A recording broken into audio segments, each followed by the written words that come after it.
দেখেন আপনারা এই সমস্যার মধ্যে অনেকেই আছেন যেটা এই সমস্যাটা সবসময় পড়েছেন। অনেকেই আমাকে প্রশ্ন করছেন, ভাই আমার পেজটা সাসপেন্ড হয়ে গেছে, আমার মনিটাইজেশন অপশনটা সাসপেন্ড হয়ে গেছে, এর কারণ কি? ভাই কারণ তো অনেকগুলা, তো আমি আপনাদের বিস্তারিত বলতেছি। আমাদের এই সমস্যাটা সবারই কম বেশি হচ্ছে, মানে পেজ মনিটাইজেশন অ্যাক্টিভ, এটা সবারই বেশিরভাগ ঘনহারে সাসপেন্ড করে দিচ্ছে। এটার মূল কারণ কি? তো চলুন আমরা দেখে আসি। প্রথমে আমরা ফেসবুক পেজটি ওপেন করব। ফেসবুক পেজটি ওপেন হওয়ার পরে আমরা প্রোফাইল ড্যাশবোর্ডে ওপেন করব। আইকনে ক্লিক করার পরে আপনারা স্ক্রল করে যে থ্রি ডট আইকন আছে এখানে ক্লিক করবেন। ক্লিক করার পরে আপনাদের এই যে এখানে পেজ স্ট্যাটাস, আপনারা পেজ স্ট্যাটাসে ক্লিক করবেন। এখানে দেখুন আমার পেজে নো ইস্যু, নো ভায়োলেশন। এখানে আমার পেজে মনিটাইজেশন সেটা অ্যাক্টিভ আছে। আপনাদের অনেকেরই এই জায়গাটা সাসপেন্ড করে রাখছে, মানে সাদা ব্ল্যাঙ্ক করে রাখছে। তো এটা হওয়ার মূল কারণ কি? এটা হওয়ার মূল কারণ তিনটা। তো আপনাদের সেই তিনটা মূল কারণ কি আমি আজকে দেখাচ্ছি। এখান থেকে বের হয়ে যাবেন। বের হয়ে যাওয়ার পরে ব্যাকে যাবেন। ব্যাকে গিয়ে আপনারা এই যে প্রফেশনাল ড্যাশবোর্ড আছে, এই প্রফেশনাল ড্যাশবোর্ডে ক্লিক করবেন। প্রফেশনাল ড্যাশবোর্ডে ক্লিক করার পরে দেখবেন এখানে এই যে get help with monetization eligibility, এটার নোটিফিকেশন আসার কারণে একটা হচ্ছে আপনারা যে কারণে সাসপেন্ড হয়েছেন এখানে আপনাদের বলে দিচ্ছে। তো এখানে আমরা ক্লিক করব। এখানে ক্লিক করার পর দেখেন আমাদের পেজ সাসপেন্ড হওয়ার তিনটি কারণ।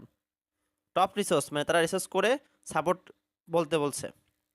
তো এখানে তিনটে কারণ কি কি দেখে আসি। ফার্স্ট কারণ হচ্ছে rules and criteria monetization eligibility Facebook profile as page.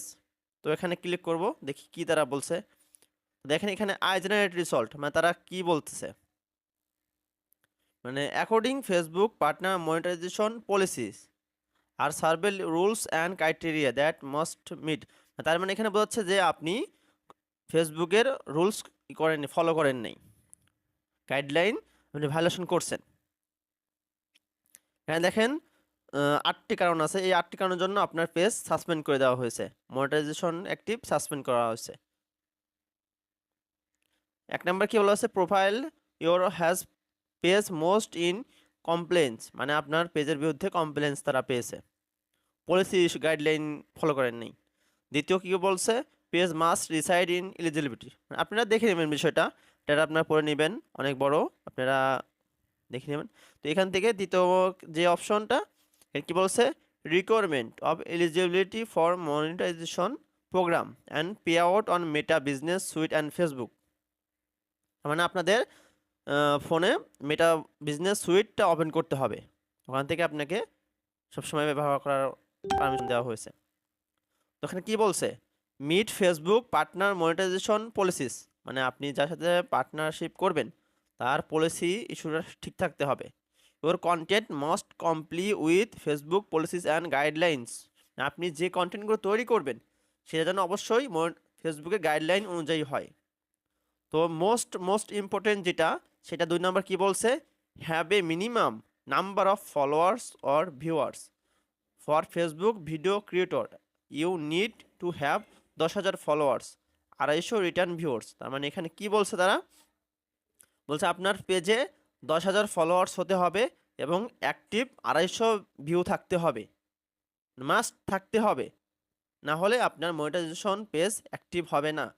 যার কারণে আপনাদের বেশিরভাগ মানুষেরই পেজ সাসপেন্ড করে দেওয়া হয়েছে। অনেকে জিজ্ঞাসা করছেন আমার পেজ সাসপেন্ড করা হয়েছে, ভাই কারণ একটাই, এখানে আপনাদের 10,000 ফলোয়ার হয় নাই, যার কারণে আপনাদের পেজ সাসপেন্ড করে দেওয়া হয়েছে, আর 250 ভিউ কখনোই হয় নাই, এই জন্য আপনাদের পেজগুলো সাসপেন্ড করে দেওয়া হয়েছে। আর আপনারা বেশিরভাগ কন্টেন্ট 15 সেকেন্ডের নিচে ভিডিও বানান, 15 সেকেন্ডের নিচে ভিডিও বানালে আপনাদের পেজ অ্যাক্টিভ হবে না, সাসপেন্ডে থেকে যাবে। তো বিষয়টা আপনারা বুঝতে পারছেন। তৃতীয় কারণ যেটা, সেটা হচ্ছে criteria of monetization content of Facebook including Facebook stars monetization. তো এটা বেশিরভাগ সবাই আমরা পাইছি, এটা বলা যাবে না। তো দেখেন কি বলছি এখানেও, যে 500 ফলোয়ার্স লেস্ট 3 কনসেকিউটিভ ডেজ, মানে আপনাদের 30 দিনে 500 ফলোয়ার্স হতে হবে, না হলে আপনারা মনিটাইজেশন পাবেন না। আপনারা 18-র নিচে ভিডিও বানালে আপনাদের মনিটাইজেশন চলে যাবে, সাসপেন্ড হয়ে যাবে। দেখেন কি বলছে, 18 ইয়ার্স অফ এগো 6 নম্বরে। 3 নম্বরে 7 নম্বরে কি বলছে, কন্টেন্ট মাস্ট বি অরিজিনাল, মানে আপনাদের কন্টেন্টটা সবসময় অরিজিনাল হতে হবে। আর আপনাদের পেজটা সবসময় 30 দিনের বয়সের বেশি হতে হবে, না হলে আপনাদের পেজ সাসপেন্ড থেকে যাবে। তো আপনারা বিষয়টা বুঝতে পারছেন কী কারণে আপনাদের এই সমস্যাটা হয়েছে, সাসপেন্ড হয়েছে। তো আপনারা নেক্সট টাইম এই বিষয়গুলো ফলো করার চেষ্টা করবেন, গাইডলাইনগুলো ফলো করার চেষ্টা করবেন। ধন্যবাদ।